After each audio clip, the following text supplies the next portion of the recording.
With my dick and my knife. I sound really excited. Do you have something you're not telling us about? Shoved in a drawer somewhere, perhaps? Or elsewhere? These are my onions, not yours. Hi, this is Katia. And this is Kyliemac. And this is Katia and Kyliemac Learn French, episode 100. Woo! And in order to celebrate this exciting milestone in the Katia and Kyliemac empire, we are recording this recording of Katia and Kyliemac Learn French number 100 in order to put it out into the interwebs so that you can all see what we do as we record an episode of the Katia and Kyliemac Learn French show. But if this is your first Katia and Kyliemac Learn French, you might be asking yourself, what is it? Well, we'll give you a little bit of a rundown, so if you're interested, you could head over and listen to the other 99 episodes that we have at katiaandkyliemac.com.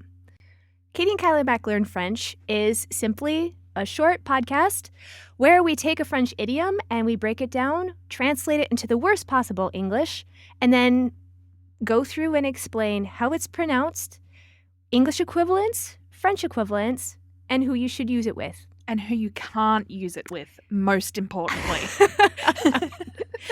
Exactly. And then we have our French friend, Frog, put it into context by creating a contextual phrase in which we really understand how this expression is supposed to be used, which is very important when you're learning French, or learning any language, actually.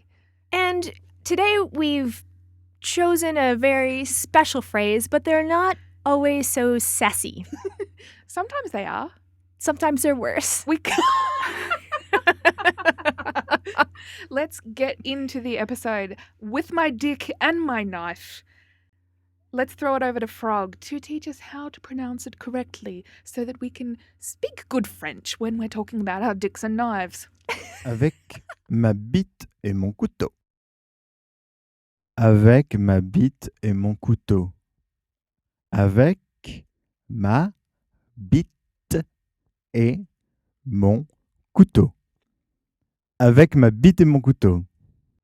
Avec ma bite et mon couteau. I'd like to point out that dick in French is feminine.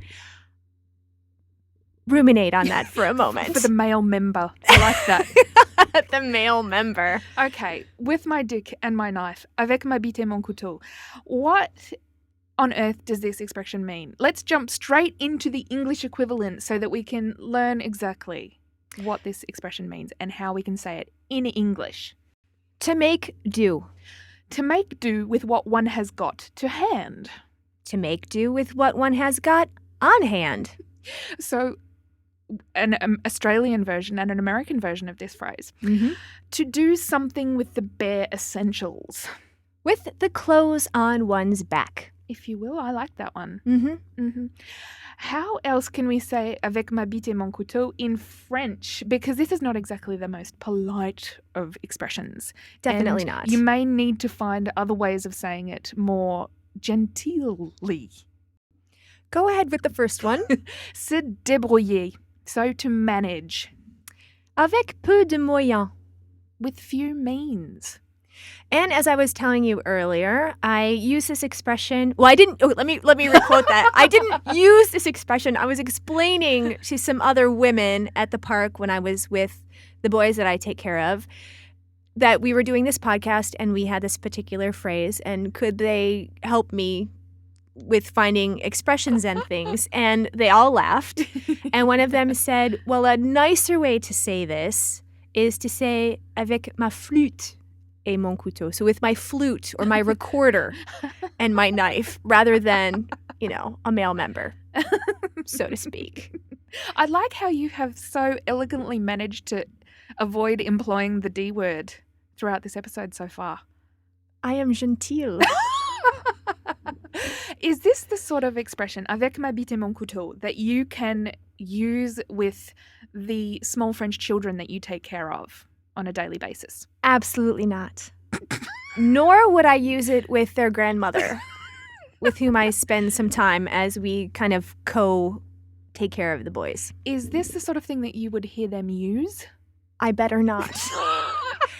So, throwing it back over to you, since you actually work in a French office, is this the kind of phrase you would use in the office with your colleagues? First of all, I'm a lady. I'm a lady. And therefore, I would never refer to having a male member. I mean, there's the fact that I do not have a male member. So therefore, it doesn't really fly when I try to use it. I would not use it with my colleagues nor with my boss. However, I have heard one of my colleagues use it on a couple of different occasions. It is a really expressive way of explaining that I'm going to do something with just the barest means that I have available.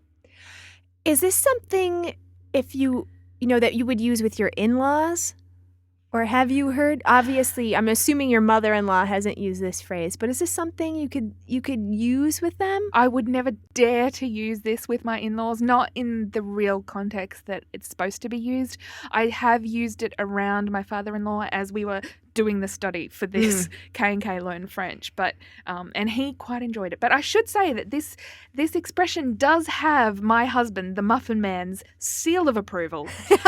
As we were doing the study for this expression and this episode today, he did express the fact that he uses it quite frequently in his workplace, which is a French workplace, and uses it often. So that's to say that this is a peer-friendly phrase among your peers. Yeah, I think you could use it. You have to choose the peers correctly. Obviously, if one of your peers is a 70-year-old man, well, could still be like your age, peer. Yeah, age-wise, like colleague style. If we peer. were males, we could use it. Yeah, if guys are together, they would totally use it. But females, it doesn't fly, does it? No, doesn't at all. Let's hear Frog put it into context for us. Depuis que Pamela l'a quitté pour le plombier sénégalais, Jean-Pierre est parti sur les routes d'Afrique du Nord avec sa bite et son couteau pour reconquérir Pamela. You go, Jean-Pierre. I'm glad that he's following his heart. It's becoming so melodramatic. Yes, and if you'd like to hear a little bit more about Pamela and Jean-Pierre, you can go into the archives of Katia and Kyliemac Learn French and hear a little bit more about their story. So to find all the transcripts for all the episodes that we do, that is how all of the French phrases and their equivalents are written, all of the translations for Frog's context phrases, go over to learnfrench.katiaandkyliemac.com. And you can also find all of our archives for all of the 100 episodes that we're done. And we are not losing steam. There are so many vivid and exciting French expressions out there that we're chomping at the bit to discover and talk about with you guys. So go and find us over on iTunes, and you can subscribe for free to all of our podcasts. And that's Katia and Kyliemac signing off. Ciao. Well,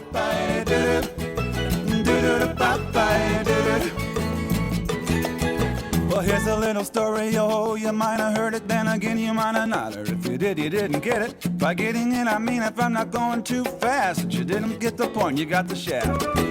Well, that's the way it goes, so row that boat down the stream against the current, that's your own little moat. There's land in sight, so wiggle and wiggle overboard into the creek. We use that little pedal in a woman, baby, if we're all completely nuts, but none of us are crazy. Keep tugging at the yoke, keep going for broke, way outside of any end sight.